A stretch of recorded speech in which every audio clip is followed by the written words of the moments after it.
ونصلي ونسلم على رسوله الكريم أما بعد أعوذ بالله من الشيطان الرجيم بسم الله الرحمن الرحيم من عمل صالحا من ذكر أو أنثى وهو مؤمن فلنحيينه حياة طيبة صدق الله العظيم إن الله وملائكته يصلون على النبي اللهم صل على سيدنا ومولانا محمد معدن الجود والكرم وآله وصحبه وبارك وسلم۔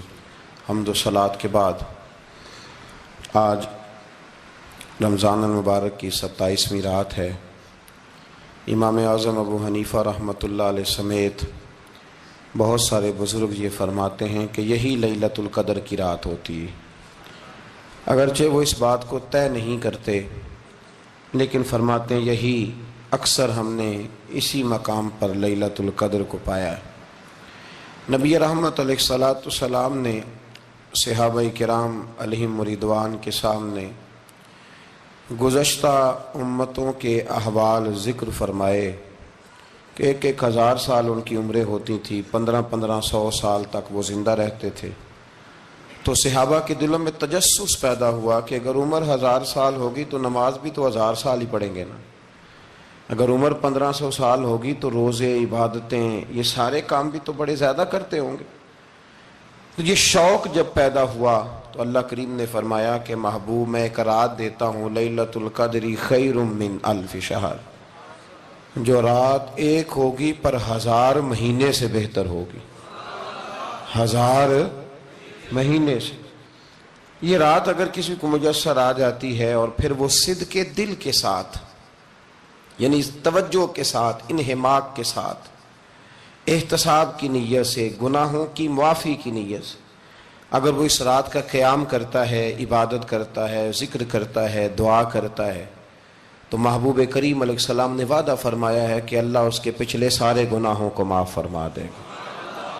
دین، شریعت، قرآن، اسلام یہ بحث کرنے نہیں آیا دنیا میں۔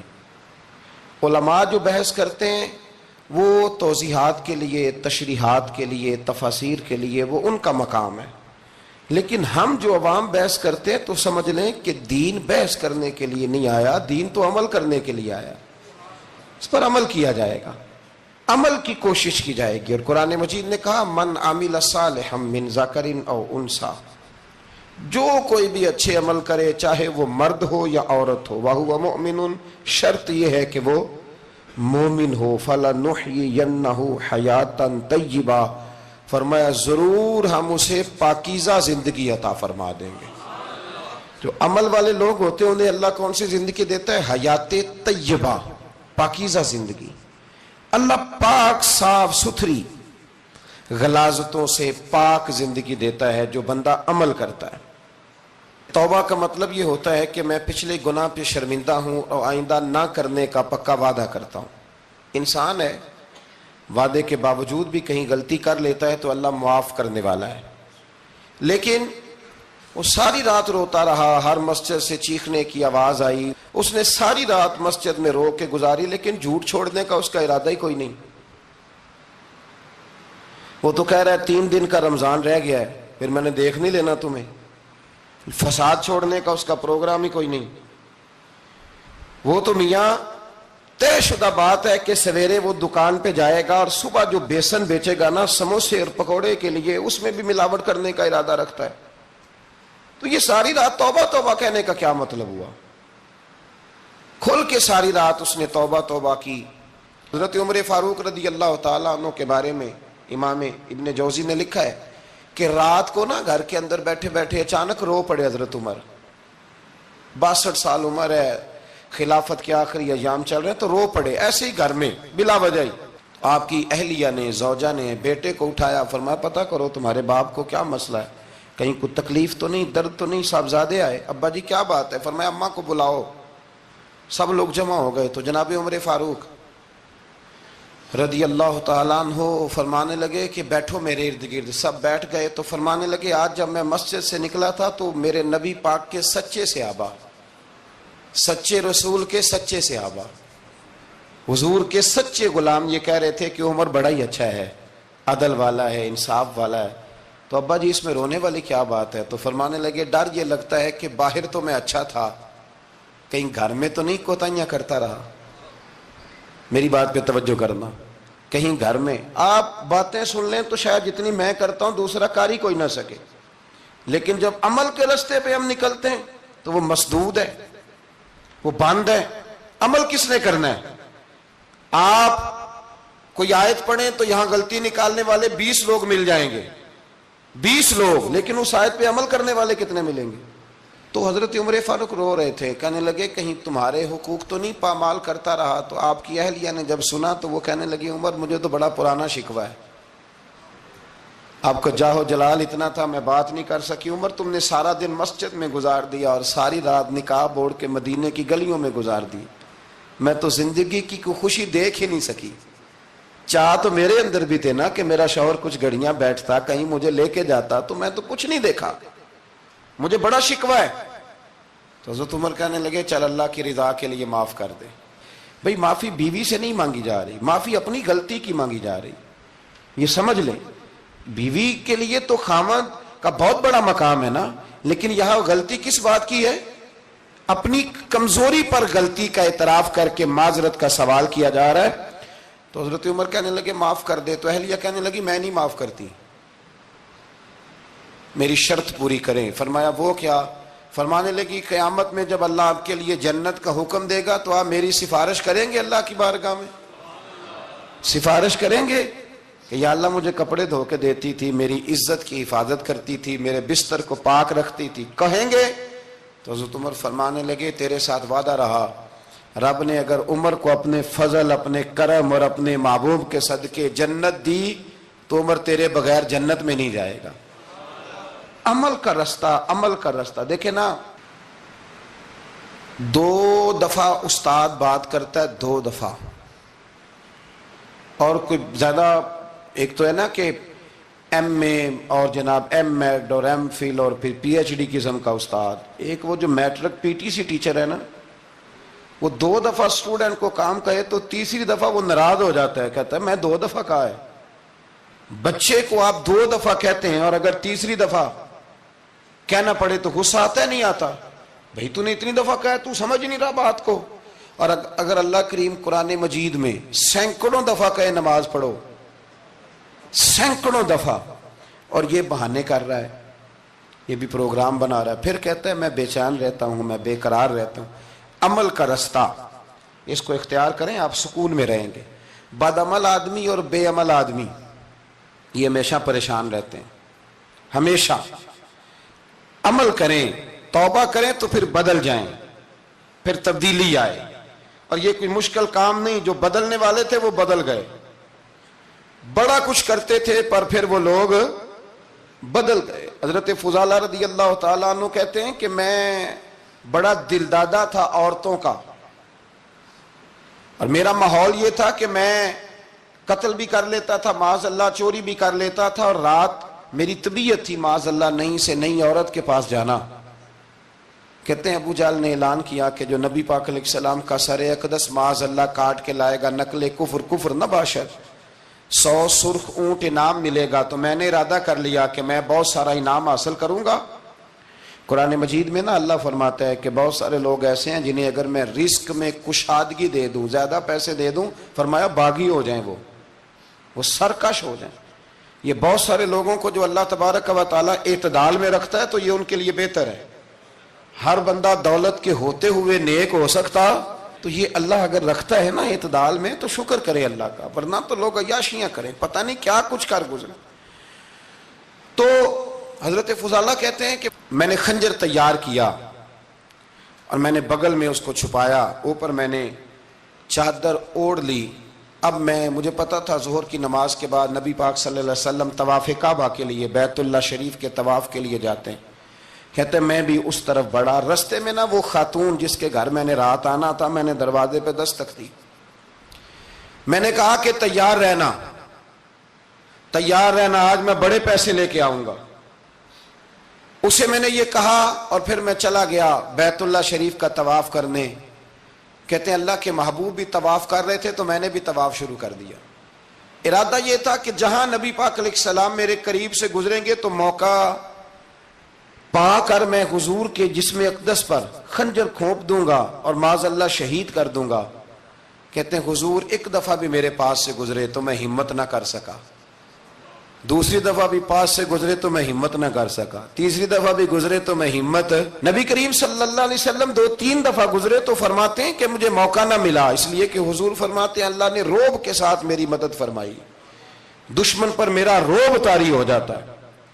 فرماتے ہیں جب چکر پورے ہو گئے تو محبوب کریم نہ چھٹے چکر پہ فرمانے لگے فضالہ چکر ایک رہ گیا ہے, بے خبر ہو جو غلاموں سے وہ آقا کیا ہے, ایک پھیرا رہ گیا. کہتے ہیں طواف مکمل ہو گیا تو محبوب میرے قریب آئے, فرمایا وہ کام کرتے کیوں نہیں جس کے لیے آئے تھے. میں نے عرض کی یا رسول اللہ کون سا کام, کیسا کام؟ اندر تو چور تھا نا, بانج فقیروں کسے نہیں ماریا اے ہوئی چور اندر دا, اندر چور تھا نا. کہتے ہیں حضور نے مجھے کندھے سے پکڑ کے ہلایا, فرمایا کرتے کیوں نہیں. جب حضور نے ہلایا تو وہ خنجر بھی پیروں میں گرا اور میں بھی رسول اللہ کے پیروں میں گر گیا. میں نے کہا حضور مجھے کلمہ پڑھا دیں. کہتے ہیں حضور نے پہلے میرے دل پہ دست مبارک پھیرا, پھر میرے نبی نے مجھے کلمہ پڑھا دیا. اب نہ مرید ہونے والا کہتا ہے کہ جی آہستہ آہستہ میں ٹھیک ہو جاؤں گا. اب وہ آہستہ آہستہ کا کیا ترجمہ ہے یہ بالکل سمجھ نہیں آتی. بھئی کسی بندے سے 5 لاکھ روپیہ لینا ہے تو اس سے وہ کہتا ہے جی میں آہستہ آہستہ دوں گا, 500 روپیہ دے دیا کروں گا روز کا, تو کہتے ہیں میری رقم خراب ہوتی ہے, پورے دو. اور نیکی کی بات جب آتی ہے تو کہتے ہیں حضرت صاحب دین اتنا سخت نہیں ہے, میں آہستہ آہستہ ٹھیک ہو جاؤں گا. اب میں مغرب عشاء پڑھنی شروع کر دیا میں نے, اب میں تسبیح لے لی ہے کل میں نے, بھی آہستہ آہستہ میں ٹھیک ہو جاؤں. یعنی رقم لینی ہو تو وہ آہستہ آہستہ قبول نہیں ہے, لیکن اور مکان کی رجسٹری اگر کرانی ہو تو مالک مکان کہے کہ آہستہ آہستہ کرا لو. کہتے ہیں پیسے پورے دیے, سویرے چل اور بیان دے, یہ کیا بات ہوئی. یہاں یہ جو ہمارا ماحول تھا نا کر لیں گے ہو جائے گا, یقین کریں لوگ قبروں میں چلے گئے ہیں پر مسجدوں میں نہیں آئے. ہر کام سے لوگ ریٹائر ہوئے پر گناہوں سے ریٹائر نہیں ہوئے. آخر تک تباہی اتر گئی لیکن لوگ بدلنے کو تیار نہ ہوئے. حضرت فضالہ کہتے ہیں ابھی میں نے کلمہ پڑھا, ابھی میں واپس آیا, رستے میں وہ بی بی کھڑی تھی. کہتے ہیں میں وہ شخص تھا کہ عورتیں مرتی تھی میرے اوپر اور کسی کی جرت تھی کہ وہ آئیں بائیں شائیں کرے, لیکن فرماتے ہیں میں بی بی کے پاس سے گزر گیا. پہلے تو اس کا خیال تھا رکے گا, لیکن جب میں رکا نہ تو دروازے پہ آئی, اور جب میں گزر گیا تو اس نے آواز دی, لیکن میں نے سنی انسنی کر دی. جب آگے بڑھا تو میرے پیچھے دوڑی. فرماتے ہیں مجھے پکڑ کے کہنے لگی فضالہ تجھے کیا ہوا, تو وہی نہیں جو یہاں سے گیا تھا. آپ فرماتے ہیں میں کبھی نہیں رویا تھا, میں کبھی نہیں رویا تھا. اور جب کہا نا تو وہی نہیں, کہتے میں نے سر اٹھایا تو میری آنکھوں میں آنسو تھے. میں نے کہا میں جو گیا تھا وہ نہیں ہوں, اب تو میں محمد عربی کا غلام بن گیا, اب میں وہ نہیں ہوں. اب نہیں ہو سکتا کہ کوئی میری نظر میلی ہو جائے, یہ کیسے ممکن ہے. اب نا اسلام کی تعریف ہم نے یہ کی ہے کہ خبردار کوئی ہمارے قریب نہ آئے, ہم کسی کو بات نہیں کرنے دیتے کہ ہم مسلمان ہیں, ہم بات نہیں کرنے دیتے. پتہ کیا بات ہے, ایک میری یہ تقریر ہوتی ہے ممبر پہ, اور ایک میرا عمل ہوتا ہے جب میں سفر کرتا ہوں, جب میں گاڑی میں بیٹھتا ہوں, جب میں دوستوں سے ملتا ہوں. جب ان دونوں باتوں میں تضاد آتا ہے نا, تضاد, تو لوگ تقریر کو جذبات نہیں کہتے, ایک فن بن جاتی ہے تقریر. آپ کو پتہ ہے نا وائزین نعت خواں کہتے ہیں میں نے محفل لوٹ لی, پھر لوگ شمار کرتے ہیں کتنے لوگوں نے سبحان اللہ کہی, پھر لوگ شمار کرتے ہیں کہ آج 5 بندے روئے بھی تھے جب میں تقریر کر رہا تھا. تو پھر یہ فن ہے, یہ جذبات کا اظہار. سمجھ لیں بات کو کہ عمل جب آپ نہیں نہ کرتے عمل, تو آپ خود بڑے بے چین رہتے ہیں کہ یار یہ میں کیا کر رہا ہوں, یہ کون سا گورکھ دھندا ہے کہ میرا عمل صفر ہوتا جا رہا ہے. ہمارے ایک استاد تھے تو وہ فرمایا کرتے تھے کہ اگر پڑھے لکھے آدمی کو تم بے عمل دیکھو تو اس سے دور ہٹ جایا کرو ورنہ تمہیں بھی بے عمل کر دے گا. میں نے ان سے عرض کی, میں نے کہا حضور یہ کیا ہے, تو فرمانے لگے اپنے حضرت صاحب سے پوچھنا وضاحت کریں گے. میں نے حضرت صاحب سے کہا جی عجیب بات کر دی ہے, علم والے بندے کے پاس بیٹھ کے تو علم آتا ہے. تو وہ فرما رہے تھے کہ علم والے بندے کے پاس اگر وہ بے عمل ہو تو بالکل نہ بیٹھنا, تو حضرت صاحب فرمانے لگا انہوں نے صحیح کہا ہے. اب بات بہت بڑی ہے، پتہ نہیں آپ کی سمجھ میں آتی ہے نہیں آتی، بہرحال کر دیتا ہوں. پڑھا لکھا بندہ اگر بے عمل ہو تو اس کے پاس، تو میں نے کہا حضور کیوں؟ فرمانے لگے اس لیے کہ وہ اپنی بے عملی پر بھی دلائل دے گا، وہ بے عملی پر بھی دلیلیں قائم کرے گا کہ یہ وجہ ہے تو اس لیے میں ایسے کر رہا ہوں. تو چونکہ وہ بے عمل ہے اور ہے پڑھا لکھا، نبی کریم صلی اللہ علیہ وسلم کے غلام نہ پل بھر میں بدل جاتے تھے. اور اللہ تعالیٰ بھی نا بڑے موقع دیتا ہے ہمیں، بڑے موقع. حضور نے فرمایا جس نے ایمان اور احتساب کی نیت سے روزے رکھے وہ نئی زندگی کا آغاز کرے، اس لیے کہ اللہ نے اس کے پچھلے سارے گناہ معاف فرما دیے. میرے نبی کریم علیہ الصلوۃ والسلام نے فرمایا جو شخص بیمار ہو گیا، مریض ہو گیا، اور نسائی شریف میں فرمایا کہ 3 دن تک بستر پہ رہا اور اس نے شکوہ نہ کیا اللہ کا، اور جب وہ شفا یاب ہو کے بستر سے اٹھا ہے نا، تب اللہ نے اس کے پچھلے سارے گناہ معاف فرما دیے. اور فرمایا جو حج کرنے گیا، حج کر کے واپس آیا، اللہ کے حبیب فرماتے ہیں یوں سمجھے کہ میں آج ہی ماں کے پیٹ سے پیدا ہوا. بڑے موقع اللہ نے دیے، بڑے موقع، بڑے سارے موقع عطا فرمائے کہ میں تیرے پچھلے گناہ معاف کر دوں گا. تو بھی تو نئی زندگی کا آغاز کرنا، تو بھی تو شروع کرنا نئے سرے سے، تو بھی تو بدل کے آنا، تو بھی تو اپنے اندر تبدیلی پیدا کرنا. سالوں بیت گئے، ہمیں سالوں بیت گئے،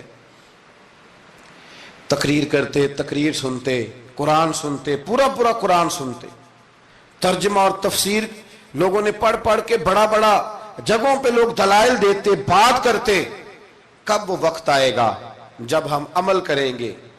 تھوڑا تھوڑا مجھے سفر کرنا پڑتا ہے، دنیا میں گھومتا رہتا ہوں، تو کچھ چیزیں ایسی ہوتی ہیں جو کبھی کبھی انوکھی ہو جاتی ہیں. میں ایک جگہ پہ تھا تو وہاں 4 5 6 عمرے کے ٹکٹ تھے محفل میں. تو ہمارے آپ کو پتہ ہے نا وہ جو دلیلوں والے لوگ ہیں ان بیچاروں کو بھی کوئی دلیل نہیں ملتی. تو ایک صاحب مجھے کہنے لگا جی عمرے کا ٹکٹ دینا جائز ہے قرآن اندازی کر کے؟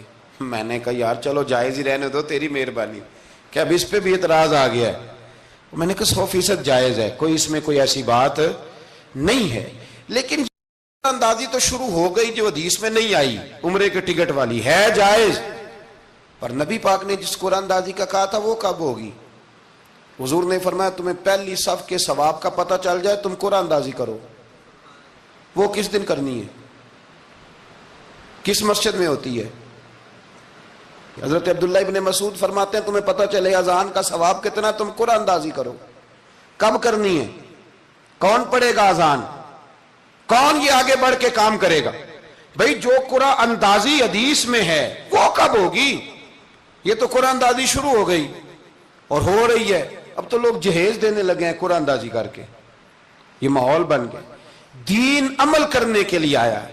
جو حکم میرے نبی پاک کے غلاموں کو ملا انہوں نے عمل کر کے دکھایا، انہوں نے عمل کر کے دکھایا. وہ عمل کے میدان کے لوگ تھے. حضرت ابوبکر صدیق سے زیادہ روایات مروی نہیں ہیں، اگر ڈھونڈنے نکلو گے تو زیادہ قول نہیں ملیں گے ان کے. حضرت عمر فاروق کے زیادہ اقوال، زیادہ ارشادات آپ کو نہیں ملیں گے. حضرت سیدنا عثمان غنی کی زیادہ باتیں آپ کو نہیں ملیں گی. ان کا عمل ملے گا، ان کا کردار ملے گا، ان کا لب و لہجہ ملے گا، زندگی گزارنے میں کیا طریقہ اختیار کیا وہ آپ کو ملے گا. اب تو وہ لوگ رخصت ہو گئے جن کے عمل سے لوگ زندگی پکڑتے تھے، عمل سے، کردار سے. تو عمل کا رستہ کب اختیار کریں گے؟ آگے کب بڑھیں گے؟ میرے رسول کریم صلی اللہ تعالی علیہ وسلم کے غلام عمل کرتے تھے، اور جب عمل کرتے تھے پھر اس کا رزلٹ آتا تھا. یاد رکھنا رزلٹ نیتوں کا آتا ہے، ارادوں کا آتا ہے، عمل کا آتا ہے. گفتگو کا رزلٹ، آپ بڑا اچھا سبق سنا لیں تو پیپر نہ دیں تو پاس ہوں گے کہ فیل؟ آپ تو کہہ رہے تھے وہ مجھے سارا ہی آتا تھا. تو عمل آپ کرتے ہیں تو عمل پر نتیجہ ہوتا ہے، عمل پر، عمل پر. حضرت عبداللہ ابن مبارک رحمت اللہ علیہ کے جو والد تھے نا ان کا نام مبارک تھا. وہ ایک باغ میں رہا کرتے تھے، باغ کی دیکھ بھال کرتے تھے بڑے صاف ستھرے، بڑی ان کی طبیعت میں نکھار تھا. آج مسئلہ ہمارے ملک کا یہ ہے کہ ہمارے ملک میں صرف سیاستدان ہی جو ہے وہ غلط کام نہیں کرتا. یا بہت بڑی انڈسٹری ہو تو وہاں خرابی نہیں ہوتی، بلکہ ریڑھی والے کا بھی اگر ہاتھ پڑ جائے نا تو چھوڑتا وہ بھی کوئی نہیں الا ماشاءاللہ. وہ بھی جو اچھے اچھے آم ہوتے ہیں وہ فرنٹ پہ لگائے ہوتے ہیں اس نے, دکھانے کے لیے اور ہوتے ہیں اور دینے کے لیے اور ہوتے ہیں, اور وہ کہتا ہے کہ یہ بھی تو میں نے بیچنے ہیں نا. تو بھئی اگر یہ بھی بیچنے تھے تو اکٹھے لگانے چاہیے تھے, لیکن معیار ہے نا ہمارا, عمل کا رستہ مسدود ہے. حضرت مبارک جو تھے وہ مالی کے طور پر غریب آدمی تھے تو کام کاج کرتے تھے. تو ایک دن باغ کا مالک آ گیا, اس نے آ کے آپ سے کہا کہ کنوں کا باغ تھا, اس نے کہا کہ لاؤ ایک. کنوں لا کے دیا تو کھٹا تھا. اس نے کہا یہ نہیں ٹھیک, دوسری درخت سے لاؤ. دوسرے سے لائے تو وہ بھی کھٹا تھا, تیسرے سے لائے وہ بھی کھٹا تھا. کہنے لگا بیٹے کتنے سال ہو گئے تمہیں؟ تو فرمانے لگے 10-12 سال. تو کہنے لگے تمہیں ابھی بھی نہیں پتا کس جگہ کا کنوں میٹھا ہے, سارے کڑوے لائے ہو. تو آپ فرمانے لگے آپ نے مجھے دیکھ بھال کے نہیں رکھا ہوا ہے, کنوں چکھنے کے لیے نہیں رکھا. مجھ سے قسم اٹھا لیں کبھی میں نے چکھا بھی ہو, اس لیے کہ میرے ذمے اور کام. باغ کا مالک اتنا خوش ہوا کہ اس نے آزاد بھی کر دیا, اپنی بیٹی کا نکاح بھی کر دیا, اور وہ باغ بھی آپ کو تحفے میں ہی دے دیا. ان کے گھر حضرت عبداللہ بن مبارک پیدا ہوئے. ان کے والد گرامی کہتے ہیں کہ ایک دن پھر ایسا ہوا کہ میں نے نا باغ بڑا سجایا, سوارا, محنت کری. بادشاہ آ گیا. تو بادشاہوں کو بھی کچھ چیزیں پسند آ جاتی ہیں نا, اور ہمارے ملک میں تو ڈھیر سارے لوگ بادشاہ ہیں, ڈھیر سارے لوگ بادشاہ ہیں. اگر کسی تگڑے بندے کو کسی غریب کی جھونپڑی پسند آ گئی پھر اسے دینی ہی پڑے گی. بلکہ ایسی ایسی خبریں سننے کو ملتی ہیں کہ چودھری صاحب نے آ کے کہا ہے کہ مفت دینی ہے کہ پیسے لے کے دینی ہے. یہ یہاں تک خبریں. تو بادشاہ آ گیا, اس نے دیکھا بڑا سجا سنورا باغ ہے. اس نے حضرت مبارک سے کہا کہ مجھے نا جوس بنا کے پلاؤ کنوں کا. تو حضرت نے اسے نا جوس دیا, اس نے پیا تو بڑا مزہ آیا. کہنے لگا ایک گلاس اور نہیں دیتے؟ تو حضرت اور بنانے لگے. تو اس کے دل میں نا اس سے پہلے خیال آ گیا کہ باغ بڑا شاندار ہے اور پھل بھی بڑا مزیدار ہے, تو قبضہ نہ کر لوں, اپنا ہی نہ ہو جائے. یہ اس کو دیتے ہیں تھوڑے بہت پیسے, یہ نکل جائے گا, نہ بھی نکلا تو ڈانٹ دیں گے. اتنی دیر میں نا حضرت مبارک رحمت اللہ تعالی علیہ ایک گلاس شربت کا اور بنا کے لے آئے. بادشاہ کو دیا نا, تو اب جو گلاس آیا تو کڑوا تھا, کسیلا تھا, کھٹا تھا. تو بادشاہ کے گلے کو پڑا تو کہنے لگا یہ تم نے کیا کیا؟ پہلے تو بڑا میٹھا تھا, باغ وہی ہے تو ذائقہ کیسے بدل گیا؟ تو آپ فرمانے لگے وہ بادشاہ کی نیت بدلی ہے نا, بادشاہ کی نیت بدلی ہے تو اس کا بھی ذائقہ بدل گیا ہے. تو نیت نہ آپ کی بدلتی. تو اور یہ حضور کا فرمان ہے, فرمایا اللہ کے کچھ بندے ایسے ہوتے ہیں جو اللہ کے دیے ہوئے نور سے دیکھتے. کہا آپ کی نیت بدل گئی تو اس کا ذائقہ بدل گیا. اب بادشاہ نے دل میں کہا نہیں یار بندہ کہہ تو ٹھیک ہی رہا ہے, یہ تو اس کی محنت سے اللہ نے پھل دیا, مجھے ایسا نہیں کرنا چاہیے. تو حضرت دوڑ کے گئے تو دوسرا جوس کا گلاس بنا کے لائے. اب دیا تو میٹھا تھا. کہنے لگا اب کیا ہوا؟ فرمانے لگے آپ کی نیت ٹھیک ہو گئی ہے تو رب نے ذائقہ بھی ٹھیک کر دیا ہے. نبی پاک علیہ السلام نے فرمایا اللہ تو تیرے گمان کے قریب رہتا ہے, تیرے گمان کے. یہ میں بچوں کو نا تھوڑے دن پہلے میں انہیں کہہ رہا تھا دین میں آگے بڑھنے کے لیے کوئی سیاست نہ کرنا, کوئی چکر نہ چلانا. میں نے چکر چلانے والے لوگ ہمیشہ پیچھے رہ جانے والے دیکھے. تھوڑا کر لینا پر اتنا کرنا جتنا مخلص ہو کے ہو سکے. کوئی چکر چلانا, کسی کھاتے میں پڑنا, اس سے بچنا, نہ پیچھے رہ جاؤ. میں نے بڑے بڑے تیز لوگوں کو زندگی میں زیرو دیکھا ہے, اور بڑے بڑے سادے لوگ جن کو 50,000 روپیہ گننا پڑ جائے تو تھک جائیں, لیکن اللہ نے انہیں دیا ہے تو بغیر حساب کتاب ہی عطا فرمایا ہے. تو ہم نہ نیتوں کے بل بوتے پر عمل کریں, خالی باتیں نہ کریں. آپ کا جو عمل ہوگا وہ آسانی کر دے گا. حضرت حبیب اجمی بڑے مالدار تھے. دنیا میں ڈھیر سارا فساد مالداروں کی وجہ سے ہوتا ہے. یہ جو شادیاں مہنگی ہوئی ہیں نا, یہ ابھی تھوڑا عرصہ پہلے کی بات ہے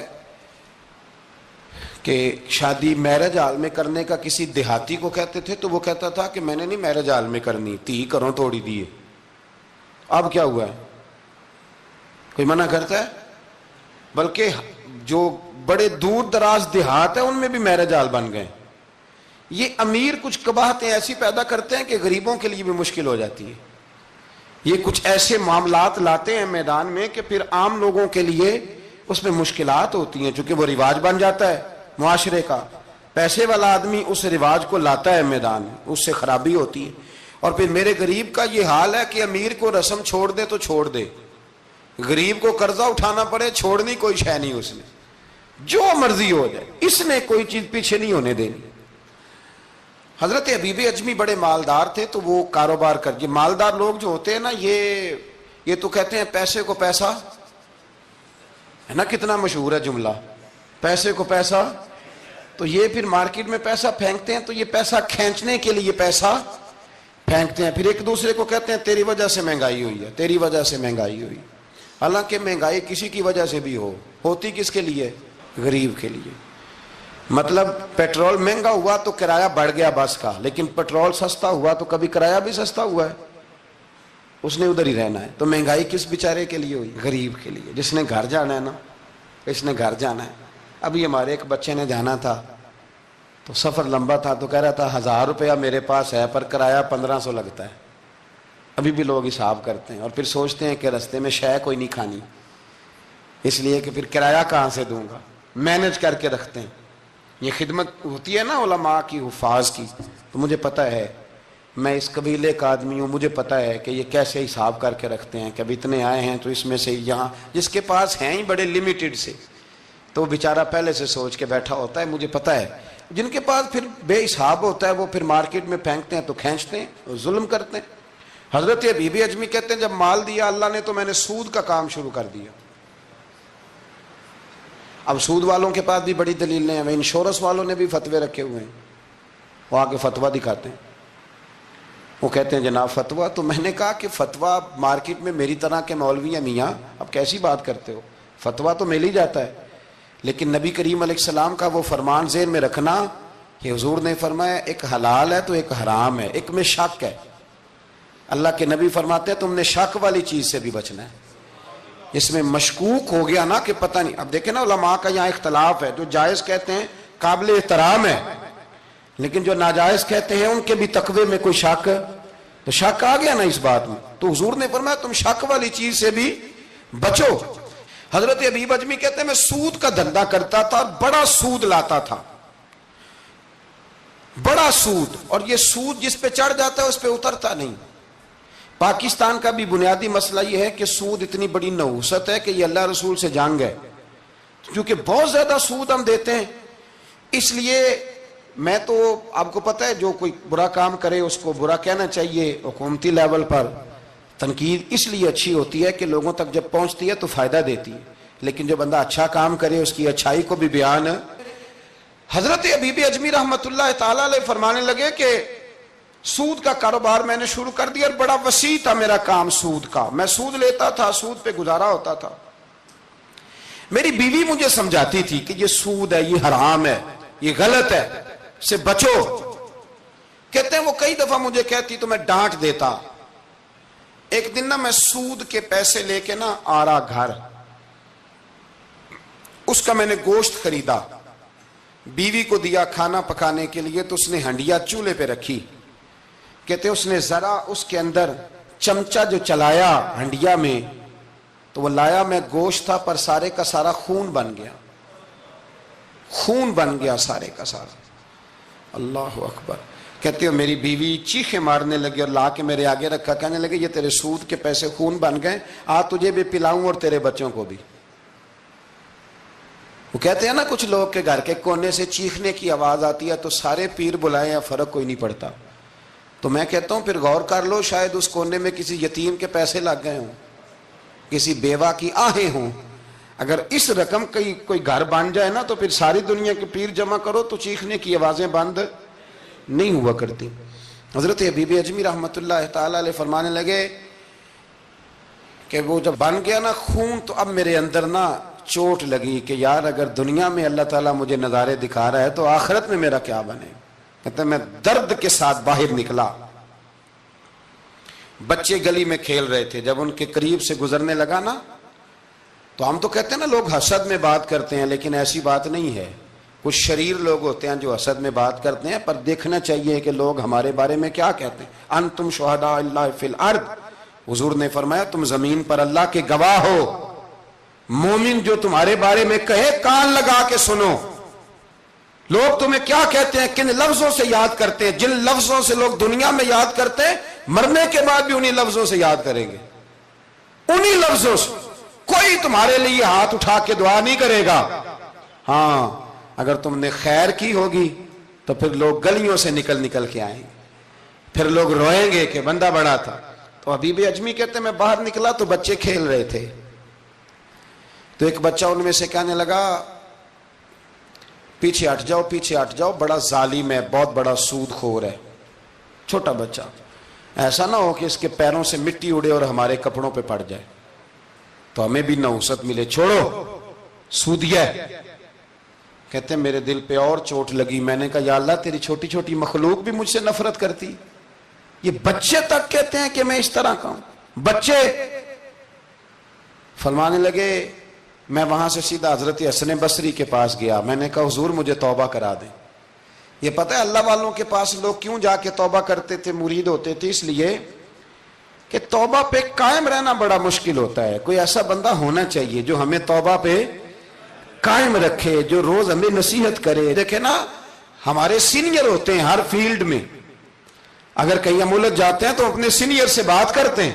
تقوی کے پرہیزگاری کے راستے میں بھی ہمارا کوئی سینئر ہونا چاہیے تاکہ وہ ہمیں بتائے کہ پرہیز کہاں کرنی ہے، دوائی کیسے کھانی ہے اور آگے کیسے بڑھنا ہے۔ فرمانے لگے میں حضرت حسن بصری کے پاس گیا، توبہ کی، معافی مانگی، گڑ گڑایا، بڑا رویا، تو خواجہ حسن بصری نے مجھے توبہ کرائی۔ میں نے پکا ارادہ کیا کہ مر جاؤں گا پر حرام کا پیسہ نہیں کھاؤں گا، مر جاؤں گا حرام کا لقمہ نہیں کھاؤں گا۔ ویسے بھی ہم زیادہ کھا نہیں سکتے، یہ وارثوں کا مال ہوتا ہے، ہمارا تھوڑی ہوتا ہے۔ ہم کسی کے مال کے محافظ بنے رہتے ہیں، اور کھائے گا کوئی اور حساب دے گا۔ اور جہاں تک بچوں کا معاملہ ہے نا، بچے اچھے ہوں نا تو پیسے بانی جاتے ہیں، اور بچے نالائق نکل آئیں تو جو ہوں وہ بھی اجڑ جاتے ہیں۔ تو اس لیے محنت تربیت پر ہونی چاہیے، نہ کہ بینک بیلنس پر ہونی چاہیے۔ حضرت حبیب اجمی کہتے ہیں واپس آیا سچی توبہ کر کے، ایک لقمہ حرام نہیں کبھی لوں گا۔ ابھی وہ بچے وہیں کھیل رہے تھے جن کے پاس سے میں گزر کے گیا تھا، کہتے ہیں واپس آیا تو وہیں کھڑے تھے، انہی بچوں میں سے وہی بچہ دوبارہ بولا، کہنے لگا پیچھے ہٹ جاؤ، پیچھے ہٹ جاؤ، اللہ کا ولی آ رہا ہے، کہیں ایسا نہ ہو کہ ہمارے پیروں سے گرد اڑے، اس کے کپڑوں پہ پڑے اور ہم بے ادب لکھ دیے جائیں۔ کہتے ہیں میں نے چلتے چلتے چیخ ماری کہ اے اللہ، ابھی تو میں آج بدلا ہوں، آج میں بدلا ہوں تو نے میرے حق میں ساری گواہیاں بھی بدل دی ہیں، نے سارا نظام بدل کے رکھ دیا ہے۔ تبدیلی اپنے اندر لائیں، روح کے اندر لائیں، مزاج کے اندر لائیں۔ یہ شب قدر کی رات ہے، توبہ اور استغفار کریں، لیکن بدلنے کے ارادے سے، چھوڑنے کے ارادے سے۔ اعلیٰ حضرت فاضل بریلوی رحمت اللہ علیہ جب ذی الحج کی آخری رات ہوتی تو فرماتے صبح سال بدل رہا ہے تو ہمیں بھی بدل جانا چاہیے۔ لوگ پوچھتے حضور کیا بدلیں؟ فرمایا جو ایک سپارہ پڑھتا تھا 2 کر دے، اور فرمایا جو اپنے آپ کو خوش کرنے کے لیے باتیں کرتا تھا وہ باتیں کم کر دے۔ آج نہ کچھ بدلنے کا پروگرام بنائیں، اپنے رب کریم کے ساتھ دل ہی دل میں وعدے کریں کہ کچھ عادتیں ہم چھوڑیں گے۔ یہ غلط بات ہے کہ عادتیں چھوٹا نہیں کرتی، حضور عادتیں تو بدلنے آئے ہیں دنیا میں، عادتیں بدل جایا کرتی۔ اپنے آپ کو بدلیں اور اپنے اندر تبدیلی پیدا کریں، پھر خدا کے رزلٹ کا انتظار کریں، پھر دیکھیں اللہ کس طرح کے فیصلے فرماتا ہے۔ آپ ارادہ کریں، آپ پروگرام بنائیں، آپ ذہن اپنا بنائیں کہ میں نے نا اب کچھ بدل جانا ہے، اب میں نے اندر کچھ اپنے تبدیلی پیدا کرنی ہے، نکل آئیں۔ 2-3 گزارشات جاتے جاتے آپ سے عرض کروں۔ ایک تو زندگی میں کچھ کام ایسے کریں کہ جن کاموں کا مجھے پتا ہو یا میرے رب کو پتا ہو، کسی انسان کو خبر نہ ہو۔ دوسری بات یہ یاد رکھیں کہ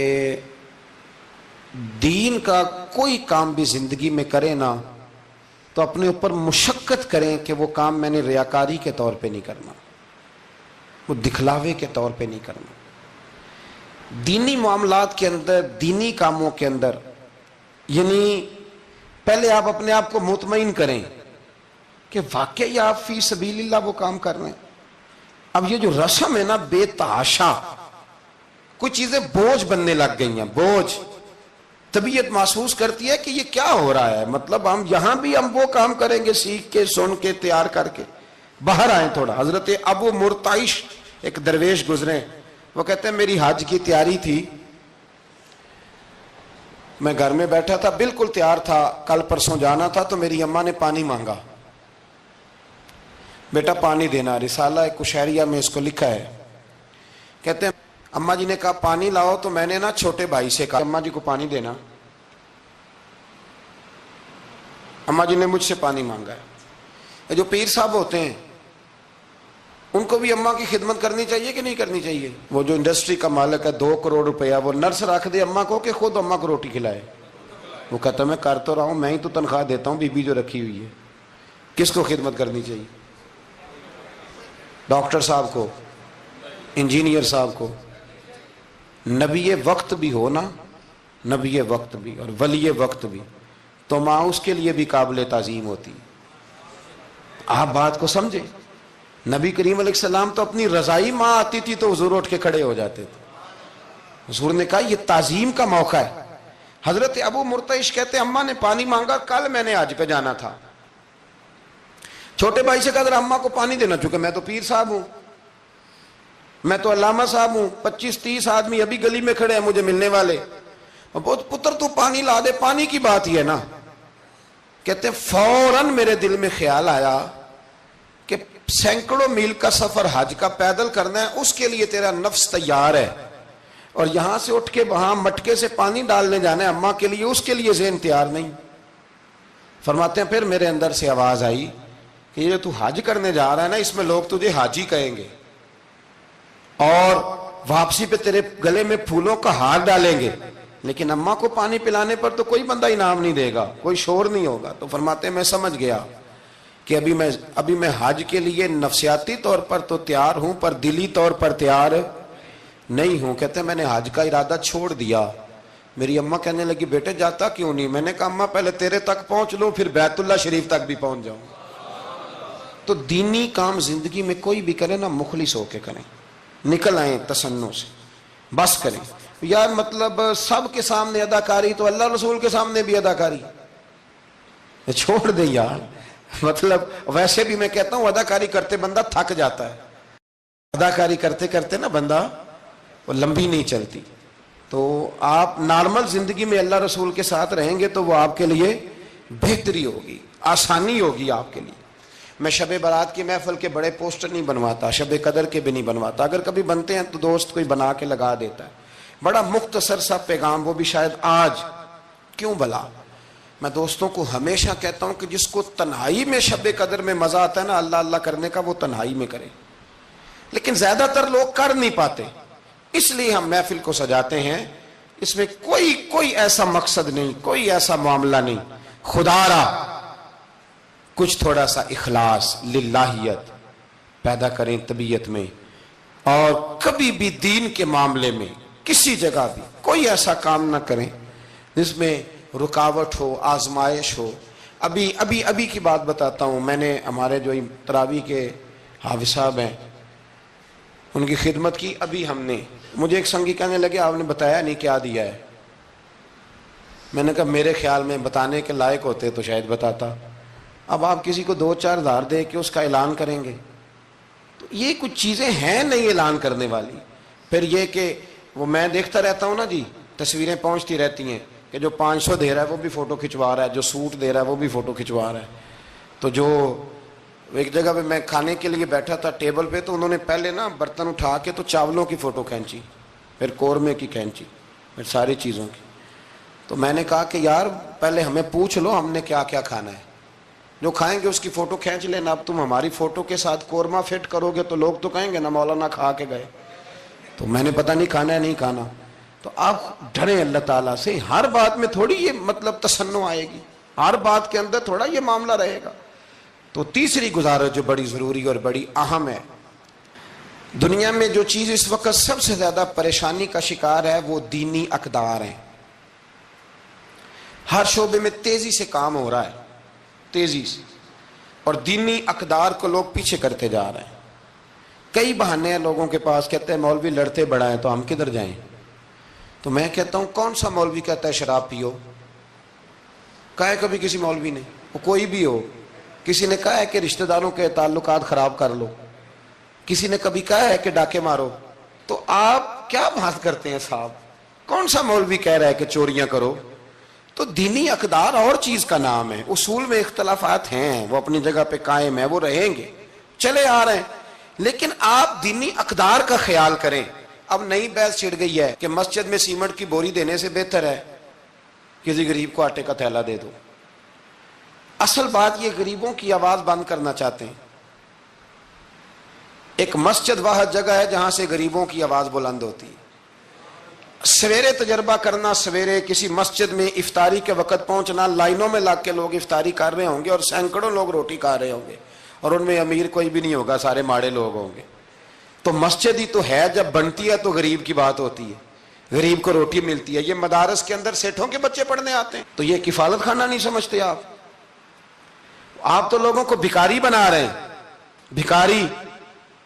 مجھے پتہ ہے کہ بہت بڑے ہاسپٹل میں جو صدقات اور زکوٰۃ کے نام پہ بنا ہے، وہاں بھی اگر آپ نے علاج کرانا ہے تو آپ کو پہلے رسوا ہونا پڑتا ہے.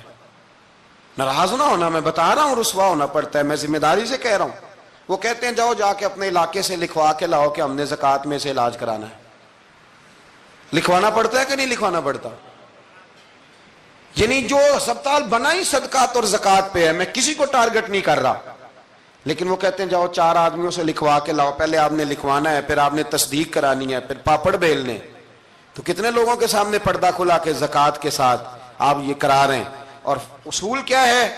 صدر الشریعہ فرماتے ہیں اگر تمہیں پتہ ہے میرے بھائی کو زکوٰۃ لگتی ہے تو بتا نا زکوٰۃ ہے. اسے کیا یہ عیدی ہے، بچوں کے کپڑے لے لینا. اسے بتا نا، پڑھیے بارے شریعت، بتا نا. اسے کہہ کہ یہ میری طرف سے تحفہ ہے، اسے کہہ ہی نا. اسلام اتنی پردہ داری. یہ جو ہمارے مدارس ہیں نا، میں بڑی ذمہ داری سے، یہ مجھ سے پہلے ایک دوست نے پوچھا، پھر 2 4 5 لوگوں نے پوچھ لی یہ بات. تو میں نے کہا کہ نبی پاک کو یتیموں غریبوں کا بڑا خیال تھا، پر حضور نے تو مدینے آ کے سب سے پہلے مسجد ہی بنائی ہے. حضور نے باقی سارے کام بعد میں کی. تو یہ اب نیا پراپیگنڈا ہے. دینی اقدار میں تھوڑا تھوڑا نا اپنا حصہ ڈالے. کس طرح بھلا؟ کس طرح؟ جب بہت سارے لوگ دین کے مخالف بات کر رہے ہوں تو آپ ایک آواز صرف بلند کر دیں کہ نہیں یار ایسی کوئی بات نہیں ہے. دین کل بھی قابل عمل تھا، آج بھی قابل عمل ہے، قیامت تک قابل عمل رہے گا. آپ اپنا حصہ ڈالیں. وہ چندے دینے، وہ باقی معاملات بڑے بعد کے ہیں، لیکن میں سمجھتا ہوں سب سے زیادہ جس چیز کی ضرورت ہے وہ یہ ہے کہ ہم دین کے نمائندے بنے.